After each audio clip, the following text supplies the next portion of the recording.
everyone, welcome to the Politically Incorrect Podcast. I'm Jim Williams, and along with my partner in crime, Alan Steinberg. Alan, it's been a crazy week.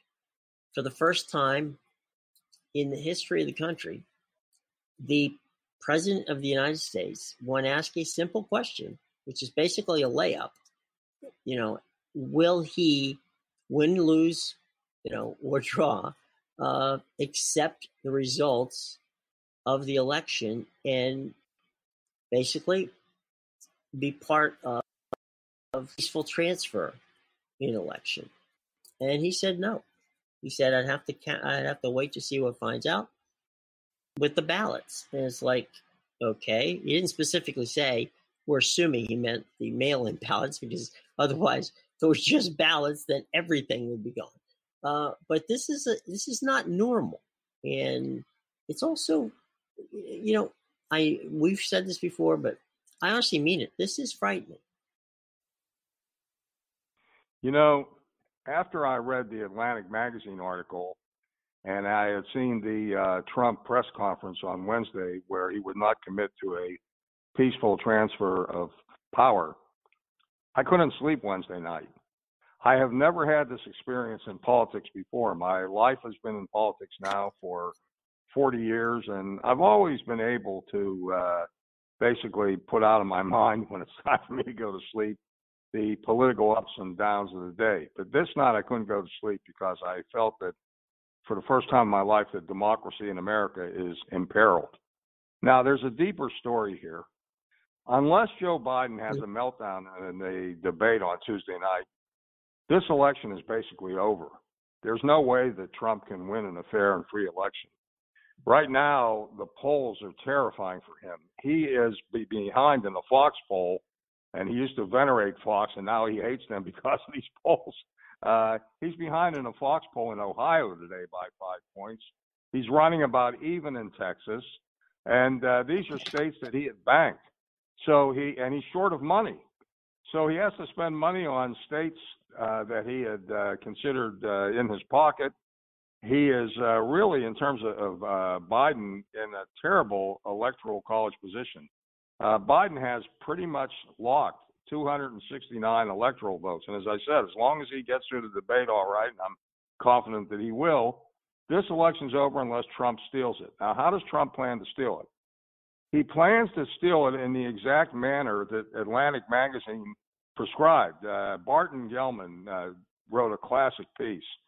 In the Constitution, it provides the mechanism whereby each state gets a certain amount of electoral votes based upon the 2 senators plus the number of members in the House of Representatives. But it doesn't say how the electors are to be selected. It leaves it up to the legislatures of those states. Now, over time, it has evolved. It's by custom and norm, not by statute, except in some states it's by statutes, but in a number of states it isn't. It has evolved that the electors are elected by the popular vote, and the candidate who gets the majority of the vote in the state will get the electors. But there remains the possibility, and it would be legal, although it would be the worst abuse of power in our lifetime, where if there is a state, and let's say Joe Biden has a lead, and it's a pretty firm lead, but the Republicans come up with spurious allegations of fraud, they can go to the state legislature, if the state legislature is Republican, and say, hey, you select the legislatures. Take this out of the hands of the popular vote. And that would be a horrific thing. It could result in Trump getting the electors in states that Biden won. That's the plan. And that could deprive people in various states of democracy. Plus that Trump is coming up with this smokescreen that somehow vote by mail is inherently corrupt, inherently fraudulent. That is not true. Vote by mail is actually more reliable than most forms of voting because it's fraud is easily detectable and it's rapidly accountable. But nevertheless, Trump has come up with this smokescreen. And unfortunately, the Republican Party is not the great party of Taft, Goldwater, Eisenhower, men of principle. It's a bunch of pathetic supplicants who in this election, and this is the thing that really is nauseating to me, everything that comes up, they can't point their finger at Joe Biden, so they bring Hillary Clinton into it, and she's not even a candidate in this race. Right. So this is desperation time for Trump. It's desperation time for the Republicans because they stand for sure to lose 4 Senate seats, which will give the Democrats the majority.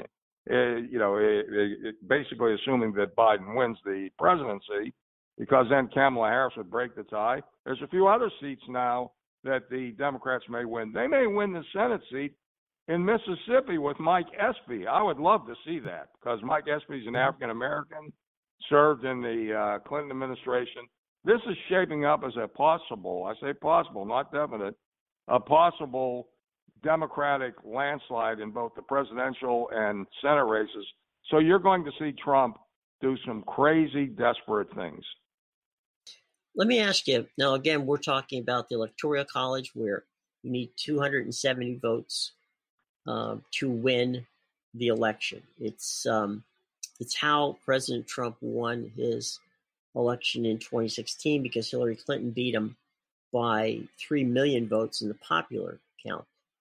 I believe personally that Biden will exceed the 3 million mark that Clinton did in the popular vote. But to your point and to the point of the Atlantic, the concept that you're talking about comes from Trump because most of these ballots in the states, certainly in the swing states like Pennsylvania and such, you can't begin to count ballots till after you count the in-person voting. So it's potential where Trump is ahead on election day, when they start counting the ballots. But because they haven't counted the mail-in ballots, then, in a week or so later, when these ballots are counted, then Trump loses the state. Well, yeah, that is possible. I don't think it'll take a week, though. No, I'm throwing that out there as just a date. Okay. But is it not possible that Trump and his attorneys can drop in, to these key battleground states and say, at the end of the, election, we need to stop and not count those. That's what they're already trying to do. Right. And that's where things get really bizarre. And as a lawyer and as someone who's followed this your entire life and been involved in this in your entire life, the one thing that scares me, and this goes back, you and I are sports fans. If you're on offense, okay, as the Trump camp seems to be ready to be, you need only one thing to go right for you. If you're playing defense, you have to assume everything. But playing defense sometimes has a problem because, again, offense only needs one thing to go right for the play to go for a touchdown, or a ball to be hit out of a ballpark, or a basket to be made. And that's where I think the concern is. Yes, the Democrats are lawyering up, but this could very well be a very scary scenario, specifically since the head of the Republican House, was it House or Senate in the state of Pennsylvania, was quoted in the Atlantic saying that they've already gamed this out. Yeah, that was the state chair they interviewed. Right. The Pennsylvania state chair. And, it is frightening. I will say this, though. I don't think the Democrats are playing any kind of laid-back game. I think, fortunately, they're on the offense, too, because the experience of 2016 really is a searing one for them. They are going to be scarred by that experience for a lifetime. And so they are really covering all the contingencies this time. I've heard the national chair, Tom Perez, interviewed a number of times. They are lawyered up, and they have very good lawyers. And they also will have a good operation in terms of ground game. One thing, speaking of ground game, that has amazed me, which really reflects badly on Trump. It reflects badly on the Republican Party. The Democrats have refrained from door-to-door attempts to register because of the coronavirus. Right. The Republicans don't give a damn. They're having events with no social distancing, no masks, and they're going around door to door, and it may backfire on them because there have been polls taken that show that people don't want visitors at their door while the pandemic is going on. But this is an ugly election. It's the ugliest election of my lifetime.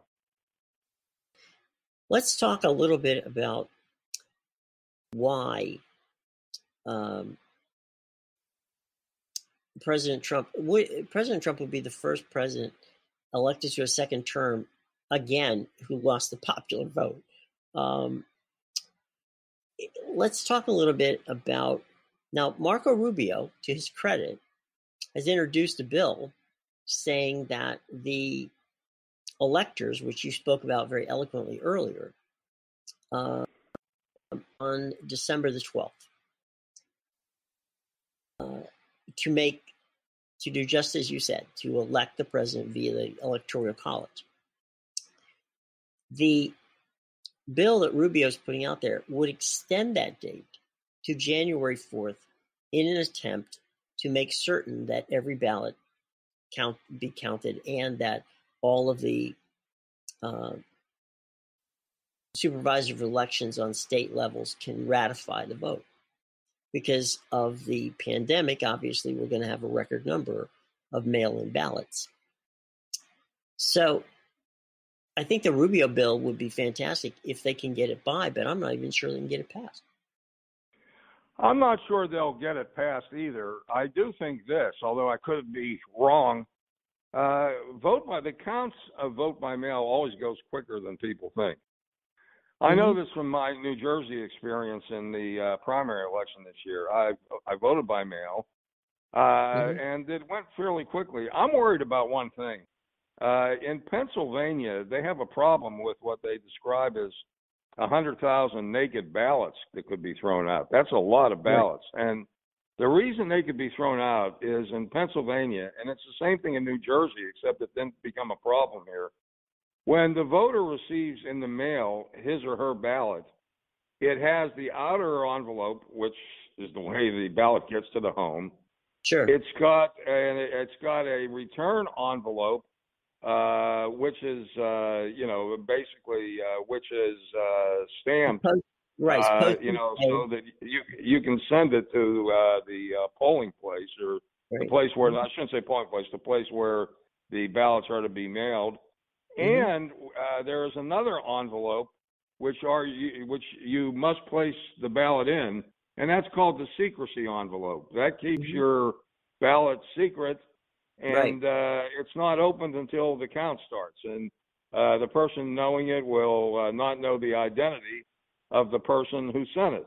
Right. But a number of people in Pennsylvania, this didn't happen in New Jersey, but a number of people in Pennsylvania just put it in the envelope, just put the ballot in the envelope that sent it to the place where the ballots were to be received, and they didn't put it in the secrecy envelope, and for that reason, a number of ballots were thrown out. New Jersey did a much better job than other states. I hope, for the sake of Biden, that there are not too many of these ballots thrown out, because I assume that most of those naked ballots were Democrat votes. Yeah. In the ironic category, yesterday, President Trump tweeted that the ballots are going out, the absentee ballots are going out in the state of Florida. Be sure to get your ballot and vote via mail in the state of Florida. So, well, he's a hypocrite on that issue. It's ridiculous. I know. I just thought it was kind of ironic that on the same day he's downplaying that this is nothing but corrupt. He's promoting in his own in the state where he now lives that it's cool. Don't worry. Get out there and do it. So, 100% bizarre. But I think that what people have to understand is, from a media standpoint, it's going to take a few days at least to get this stuff done.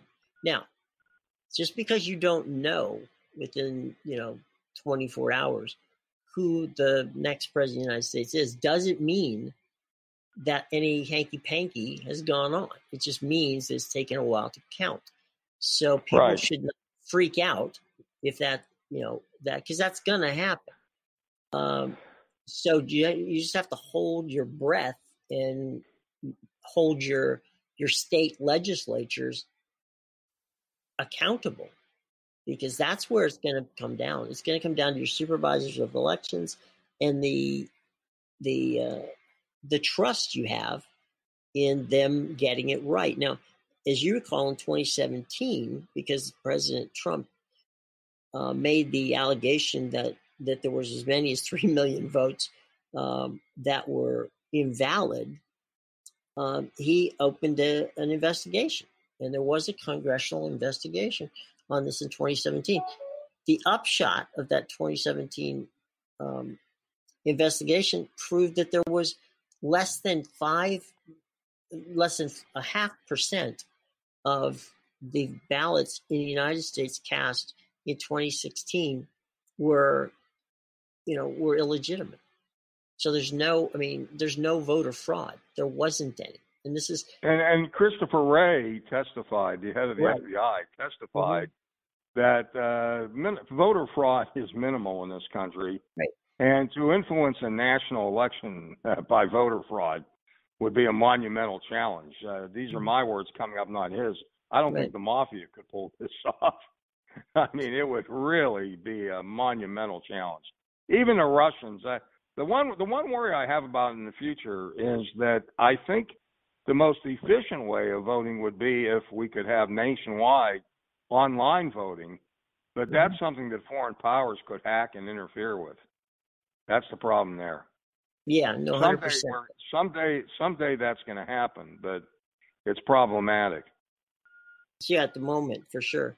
The other thing with regard to ballots, and we've said this as a public service announcement, please read everything so you know what you're doing, just as you had illustrated, how it cost 100,000 people their representation in Pennsylvania in the 2018 ballot. Now, let's talk about, we're going to get to our conversation about Ruth Bader Ginsburg in a minute, but let's talk about the two women who are likely tomorrow, one of the two of them is likely tomorrow to be named President Trump's replacement, and that would be Judge Amy Coney Barrett, who is 46, and she is in charge of the U.S. Court of Appeals for the Seventh Circuit, which is out in the Midwest and in Indiana and Illinois. And the other one is Judge Barbara Lagoa from the state of Florida. She's a Cuban American, and she was part of the Florida Supreme Court, appointed by Governor DeSantis. So both of these women have had very little experience on the bench on any level. Well, I wouldn't say that they have an inadequate amount of experience. Their experience in terms of length and breadth has been comparable to a number of Supreme Court justices. I think, let me put it this way, I think they are both qualified. That isn't the problem. There are two problems. Number one is that there is a strong possibility, at least in the case of Barrett, that she could be the fifth vote to override Roe v. Wade. Now, the funny thing from my point of view is that I never liked the decision, not because of any pro-choice or pro-life view that I have, but the Constitution is silent on the issue of abortion. What the judges at that time, back in 1973, found was that you could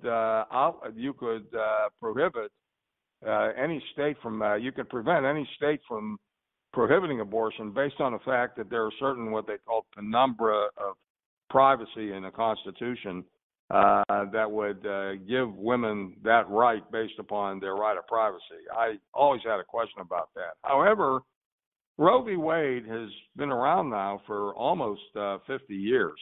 It really has become settled law. I would not like to see it overturned. People have come to depend on the decision. It would lead to a lot of civil unrest in this country because what would happen is the decision to prohibit abortion or to permit abortion would then be left up to each of the 50 states. And if there's a state that, let's say, is a real Bible Belt state and they vote to prohibit abortion, you would have women traveling from that state to another where it's permitted. It would be a really awkward and messy situation. But Barrett it's quite possible that, given her personal orientation, that she might vote to overturn it. So that is a big problem. She has voted on Roe v. Wade issues in the past in a way to really restrict women's abortion options. Right. Lagoa does not have much of a record on that. She doesn't have any real decisions on that. Now, in terms, perish the thought of me being an advisor to Donald Trump. But if I was a political advisor of his, I would tell him to pick Lagoa because of the fact that she has a very close relationship with the Cubans in Florida. She was involved as a pro bono attorney for relatives of Elian Gonzalez back in 2000, and that's the coin of the realm in the Cuban community in Florida. That would help Trump in what could be a very close race. But on the other hand, the way it works out right now, Amy Coney Barrett is being pushed very strongly by the Federalist Society and also by anti-abortion forces. And when Donald Trump ran for president, he made an implicit Faustian deal with these forces that if they supported him, he would support the appointment of pro-life judges. And given the fact that this may be his last chance to do it, he's under a lot of pressure to go with Barrett. Because Lagoa, since she doesn't have much of a record on this, both the Federalist Society and the pro-life forces feel that she's not a dependable vote to overturn Roe v. Wade. So which way he's going to go, if I had to guess, I would guess that he would appoint Barrett, but I'm not sure. I wouldn't bet on it. Safest choice is Lagoa myself. I think that my personal problem with Barrett is, and please understand, folks, what I'm about to say. I consider myself a person of faith. I know Alan is 100% a person of faith. But when it comes to government, I do not want anybody's religion to dictate what happens. And I'm very concerned about Amy Coney Barrett because of her deeply rooted commitment to her faith. And that may sound, stupid and terrible, but part of the problem is that there is no one religion in this country. So when you put in someone who is so very much tied to their faith, I don't think that's a good thing, because that person tends not to look at other faiths or other sides to issues. And when you're a Supreme Court justice, you need to be able to call balls and strikes. I don't think she can do that. Well, there is a way she could have handled that, and it was the way that Mario Cuomo handled it. Mario Cuomo was a deeply committed Catholic. He was an observer of Mass. He was a regular church participant. But he came out with a statement very early in his career, right about the time he was elected governor of New York, that Catholics who were judicial appointees had to pledge that they would not let their faith influence their decisions. And he was a man who in his public life was able to do that. And I think the same would hold true for Orthodox Jews, for evangelicals. As long as they were willing to make a pledge like that, I don't see what their private life observance would be a problem. But the problem is that Amy Coney Barrett has never taken such a pledge. If she had, it wouldn't be a difficulty. But I would caution the Democrats as to one thing. I don't know if Dianne Feinstein is going to be participating in these hearings. She's not a well woman. But she really went after Amy Coney Barrett when Amy was up for confirmation as an appellate judge. That would be terrible if she or Dick Durbin did that this time, because it would cause a backlash against the Democrats and the Catholic community. I would lay off that completely if I was a Democrat. I'm not anti-Catholic. I'm just saying. I know you're not. I'm not talking about you. No, I know. I'm just saying. I support you for U.S. Senator, but you're not running. Right. Not that I know of. I think Lagoa is going to be his choice, and I think, and the reason I say that is because I think that they want to get somebody through in a reasonably short period of time. I think Barrett I think it would be more difficult to get Barrett through than it would be to get Lagoa, because they want this thing done by Election Day. And to do that, they're going to have somebody that it's going to be very difficult to pin anything on. And I don't think there's a lot, as you said earlier, and I agree, there's not a lot of terrain that you have to go through with Lagoa. She's more of a wild card, and I think under those circumstances, less likely to cause an issue. So I'm thinking Lagoa, although Barrett, as you say, is the darling of the Federalists, and every judge, the two judges that the president has picked thus far have been right off that list. So, I don't know, but I'm just guessing that the easier path to get somebody through quickly, and that's exactly what they want to do, is to go ahead and to do it that way. Now, I agree with your reasoning. Yeah. Oh, I'm sorry. No, I was just going to say, you wrote a column that this week laid a lot of this out. Why don't you give us some highlights from that?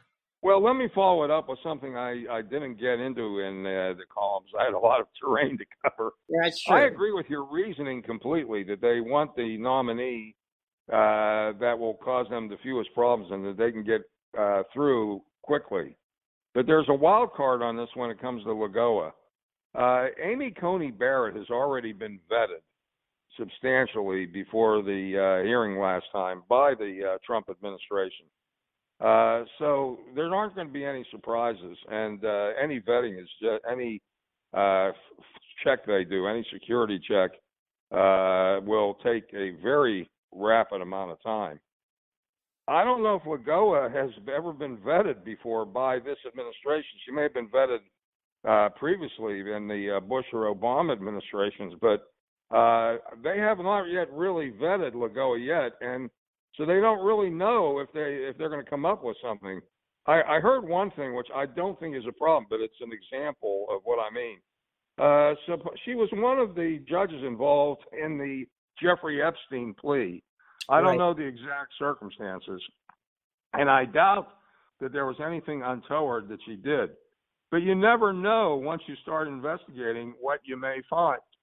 So I agree with your logic, but I'm not sure.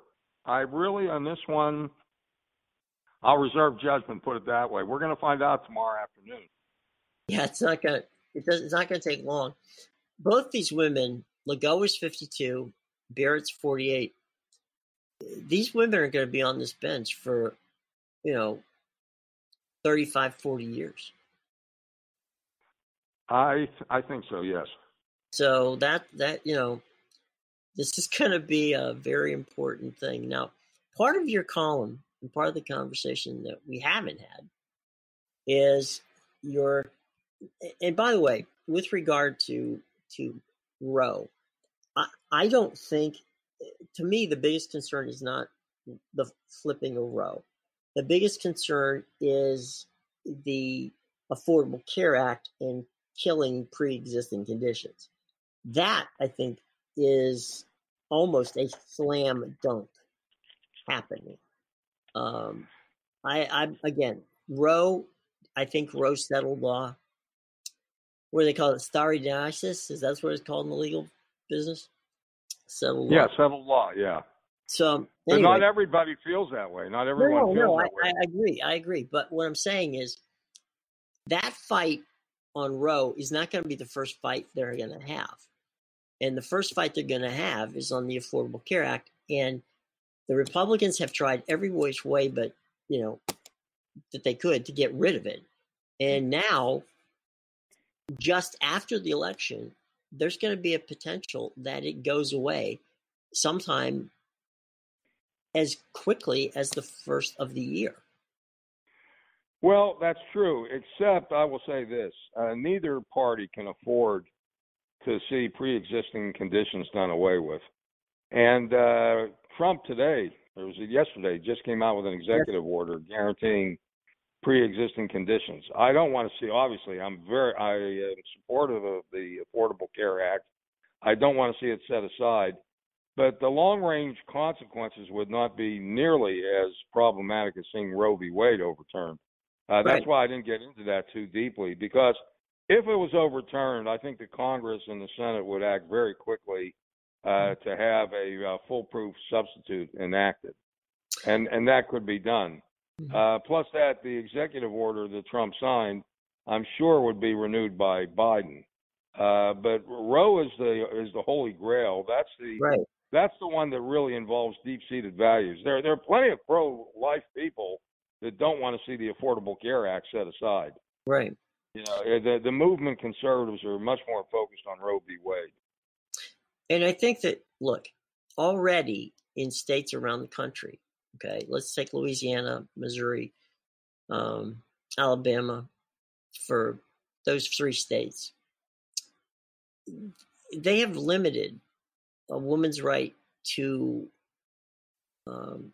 find legal abortion to the point where there's, in some cases, 1 or 2 clinics in the entire state. A lot of backlash has been against Planned Parenthood.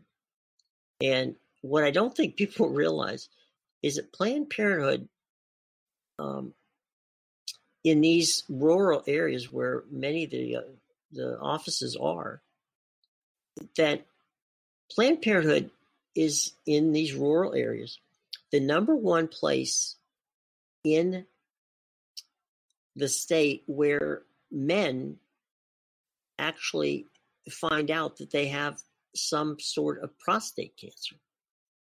It's on the women's side, breast cancer is identified more often than by these clinics that are Planned Parenthood than are, the hospitals, because they don't have access to it because of, some cases, healthcare issues.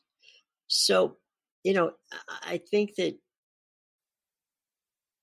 while Roe would be a terrible thing to flip, we've already seen the erosion of Roe in how states are doing incredible things to make it almost impossible for poor people and poor women to even explore it. And the other part is that there's no real sex education. So how, these people, here's the thing, and I'll bottom line it. I'm stopping this myself. I'm going to edit myself here right now.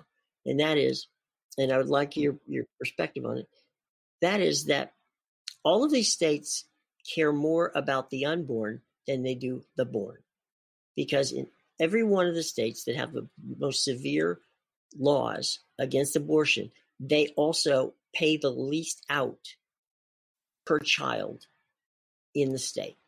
So you have the child, which is what they want you to do, but once you have it, they damn sure don't care about taking care of it. Well, that is true. And the other thing is there's a basic inconsistency for people who want to go to such lengths to protect the fetus, which I respect.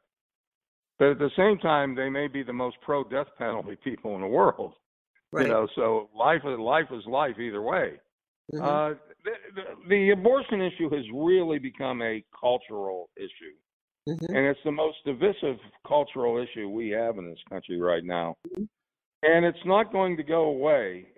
Even if Roe v. Wade is overturned, it would be followed, I believe, if you have a Democratic administration. I believe that they would expand the Supreme Court in very short order to reinstate the basic holdings of Roe v. Wade. Mm-hmm. So this is a cultural war issue. It's going to exist for a long time. Let me ask you about, we're going to get ready to wrap this thing up. It's going to be a big weekend, and we want to make sure that everybody gets some time to reflect. But at the end of the day here, Alan, what concerns me is that we all have, right now we have people who are in the streets protesting. We have two sides where, if you look at polls, Democrats and Republicans, the Democrats feel that the president is trying to steal the election. The Republicans feel as if the only way President Trump can lose is if the Democrats have cheated. Now, I've been around this for about 40 years. I've never in my life seen such distrust among the two parties as I've seen now. And what concerns me is in that period of time, which we said it's going to take a little while. It's not going to take a year, but it's going to take a little while to decide who is the president, that there may very well be people taking to the streets. I have no doubt. I have no doubt that following this election, regardless of the result, people are going to take to the streets either way. There is an ugly mood in this country, and the problem with Trump is that he pours gasoline on the wound. Mm-hmm. He could be a committed, conservative. I honestly don't think he is that conservative. No. I think it's an act. I think it's a Faustian bargain he makes with certain groups. Donald Trump was never known, as he was climbing up the business world, to be some kind of committed fundamentalist. He was never known for that. Yeah. But he made his own deal, and it got him into the White House. But nevertheless, it's what got him there. And if if Biden wins, and if the Democrats proceed with their agenda, particularly if Roe v. Wade is overturned and then the Democrats vote to expand the court, which I think would happen, it's going to be ugly. I would rather not see the court expanded, by the way, because I don't like interference from either the executive or legislative branch in the decision-making process of the court. But I think it's inevitable if Roe v. Wade is overturned that will happen. It'll be interesting the role that Justice Roberts played. He will not be one of the five who would vote to overturn Roe v. Wade. Roberts came to the court. He's very much like William Rehnquist, who ended up being a great Chief Justice. Mm-hmm. He came to the court as a pragmatic conservative, but what he has become over time, and this is a very good thing, he's become an institutionalist, one who believes in the good in the state of the judiciary, that decisions should be made with that in mind, that divided decisions should be avoided. Bill Rehnquist, when he came to the Supreme Court first as an associate justice, he was considered to be a real right-wing red hot. But he changed over the years and became an institutionalist so much that when a case came to him about setting aside the Miranda decision, which he'd always been anti-Miranda, he voted against the statute that set it aside. He said, look, Miranda's become a constitutional provision over the years. You can't just set it aside with a statute. So I think that we don't know exactly how these judges are going to roll. Mm-hmm. We may be surprised. We may be surprised by Justice Kavanaugh, for example. Mm-hmm. He said at his hearing that Roe v. Wade was settled law. He may not vote to overturn it. We just have to wait and see.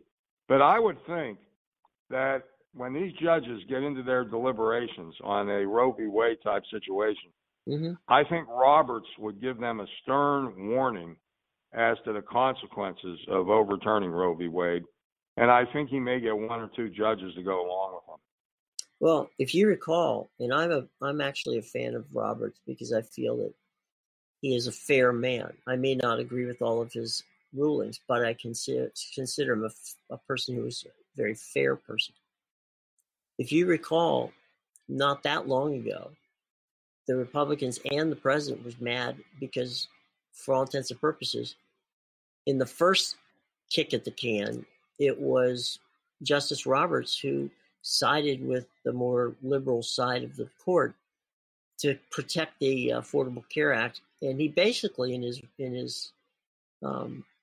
summation, wrote that, and you can, I'm reading between the lines here. It didn't specifically say this, but basically it was like, I'm not doing your job, Congress. You figure this out. Don't send this crap to me, because I'm not going to side with one side or the other. You guys figure this out and send it back to me. So, I remember because Scalia had a tremendous response in his writing for the dissent, where he basically said Roberts almost made law up to justify his decision, which I thought at the time was one of the last opportunities that the late Justice Scalia had to write his kind of pithy dissensions. And even if you didn't like Scalia, it was always entertaining just to read his dissensions.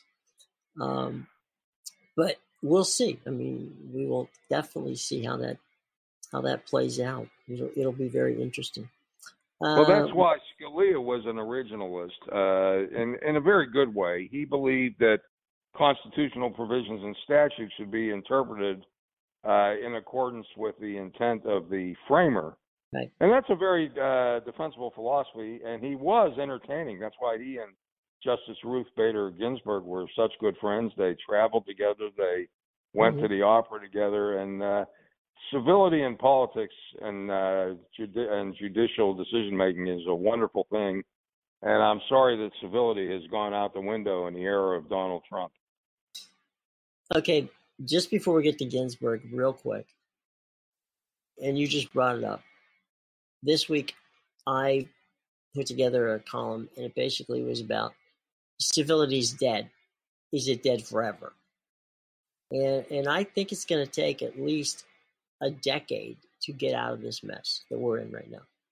I just don't. You can't wave a wand and it's going to go away. People are not going to fall back into what happened prior to Donald Trump, because this was building before Donald Trump. He didn't help it, but this was definitely building. So I don't know about you, but I think civility is we're right now in a position of power grab. Forget civility. We're more in a Machiavellian time than we are in a civility time.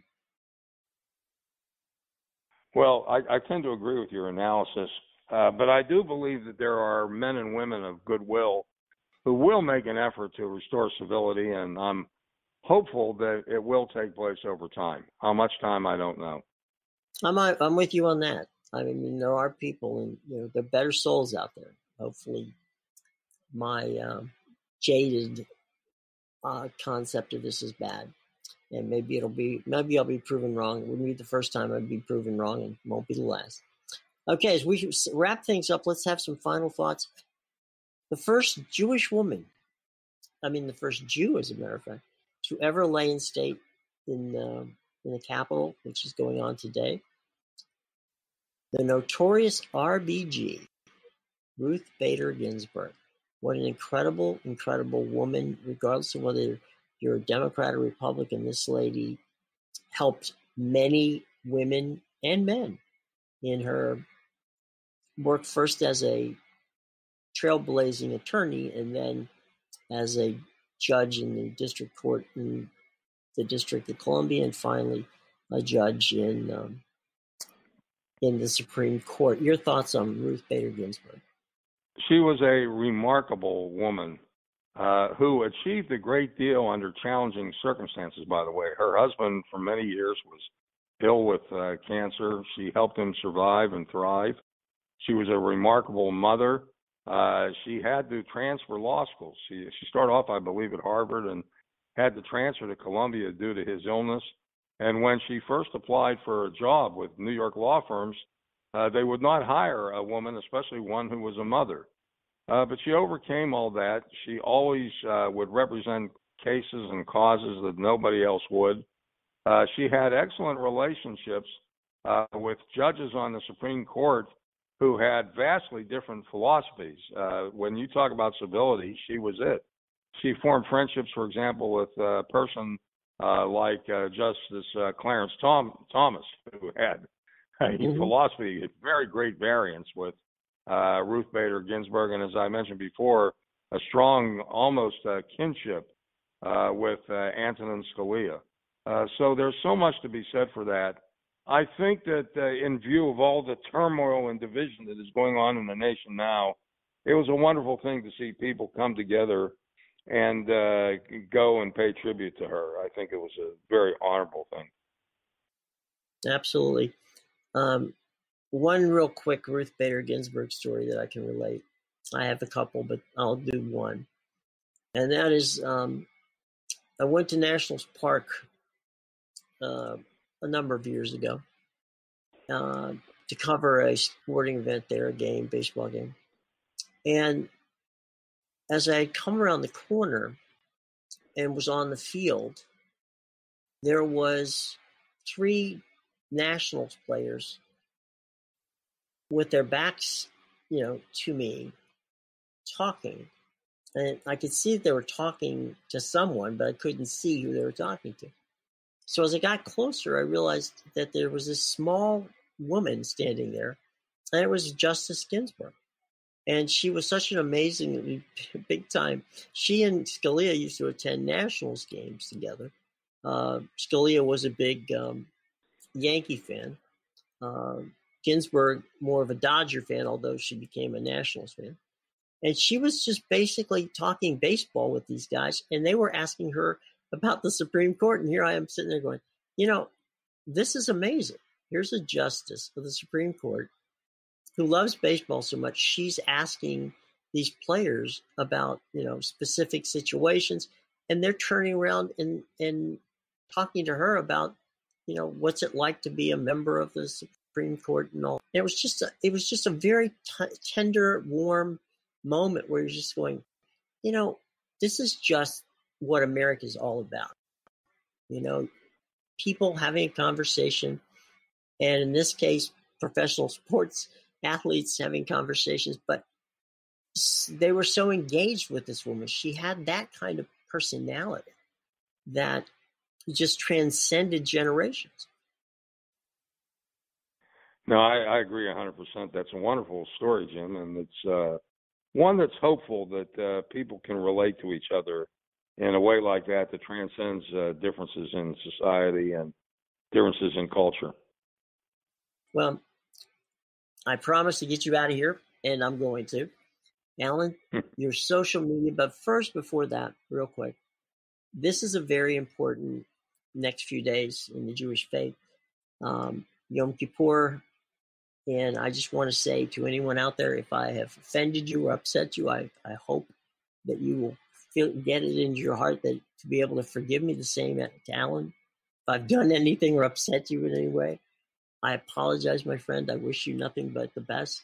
Have a very sweet and a very easy fast, and it's a very important time in the Jewish faith, and it turns out it's a very important time in the country as well.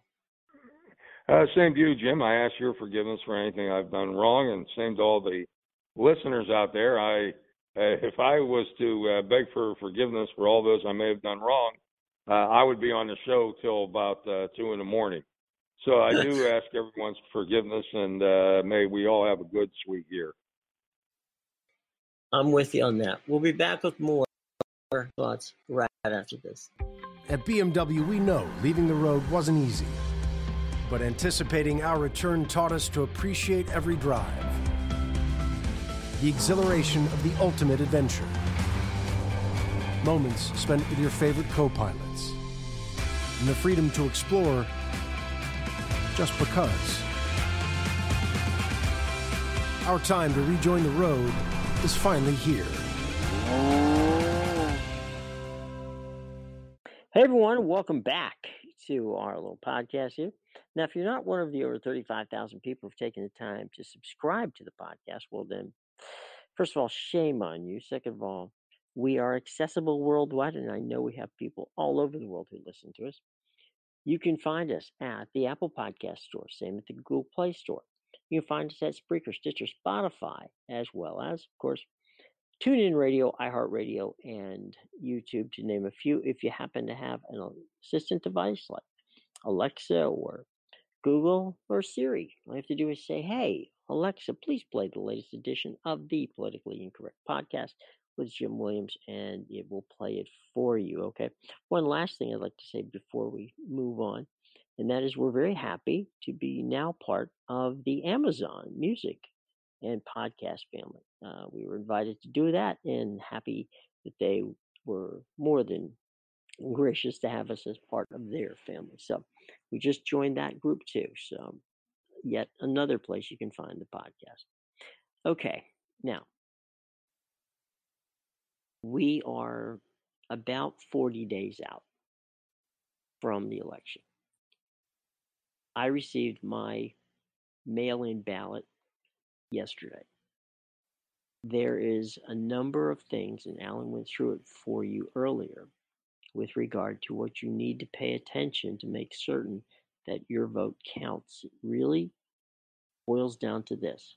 Read every line when you hope to get a mail-in ballot of any sort, be it just a straight-up mail-in ballot or a absentee ballot, okay? Read everything that your state requires of you to fill the ballot out properly. As long as you do that, as long as you mail it before November 3rd, then everything should be fine and that vote will be counted, okay? We do not want a situation where your vote is tossed because of some minor mistake that you forgot to do, okay? All right, so it's very safe to vote. I've been doing it for, as I said before, since 1980. I've voted absentee because, frankly, I work on that day, so I haven't been able to get out to vote. So it's important to vote. If you wish, and there are many states that are having early voting where you can get out to the polls.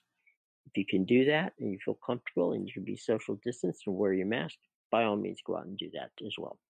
And I know some of you prefer to go on November 3rd. It's what you like to do. You've been doing it all your life. It's a different time with COVID-19, but if you feel comfortable and you wear your mask and you try to social distance as best you can, then that's cool too. But if you're going to do a mail-in ballot, like I said, the most important thing you can do and should do is pay attention to every line so that ballot doesn't get tossed, okay? All right. Thanks so very much for that.